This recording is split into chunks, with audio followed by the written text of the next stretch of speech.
దివ్యాంగులను అవమానించే, కించపరిచే వ్యాఖ్యలపై ఎస్సీ ఎస్టీ అత్యాచార నిరోధక చట్టం తరహాలోని ప్రత్యేక చట్టం అవసరం అని సుప్రీంకోర్టు తాజాగా కీలక వ్యాఖ్యలు చేసింది. దివ్యాంగుల గౌరవం, మర్యాదలకు రక్షణ కల్పించేందుకు బలమైన చట్టపరమైన రక్షణ ఉండాలని సర్వోన్నత న్యాయస్థానం అభిప్రాయపడింది. ఒక ఆన్లైన్ షోలో యూట్యూబర్ రణ్వీర్ అలహాబాదియా, స్టాండప్ కమీడియన్ సమయ్ రైనార్ ఇద్దరూ వెన్నుముక కండరాల క్షీణతతో బాధపడుతున్న ఓ చిన్నారి గురించి మాట్లాడేటప్పుడు కించపరిచే వ్యాఖ్యలు చేశారు. ఈ వ్యాఖ్యలు తీవ్ర విమర్శలకు దారితీశాయి. దివ్యాంగుల బాధితుల కోసం పనిచేస్తున్న ఒక స్వచ్ఛంద సంస్థ దాఖలు చేసిన పిటిషన్ను విచారించిన ధర్మాసనం ఈ కీలక సూచనలు చేసింది.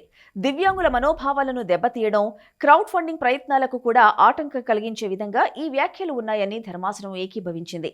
ఈ షోలో పాల్గొన్న వారందరూ బహిరంగ క్షమాపణ చెప్పాలని సుప్రీంకోర్టు ఆదేశించింది. యూట్యూబర్లకు, ఆన్లైన్ షో క్రియేటర్లకు సుప్రీంకోర్టు సూచనలు కూడా చేసింది. మీ వేదికలను దివ్యాంగుల విజయాలు, ప్రతిభను చాటి చెప్పడానికి వినియోగించండి. అలాగే మీ షోలకు దివ్యాంగులను కూడా ఆహ్వానించండి. షో ద్వారా వచ్చే నిధులను బాధితుల చికిత్స కోసం వినియోగించండి కోరింది. సుప్రీంకోర్టు చేసిన ఈ వ్యాఖ్యల నేపథ్యంలో కేంద్ర ప్రభుత్వం దివ్యాంగుల గౌరవానికి రక్షణ కల్పించేలా కఠిన చట్టాన్ని రూపొందించే విషయంపై ఆలోచన ప్రారంభించే అవకాశం ఉందని న్యాయ వర్గాలు అభిప్రాయపడుతున్నాయి.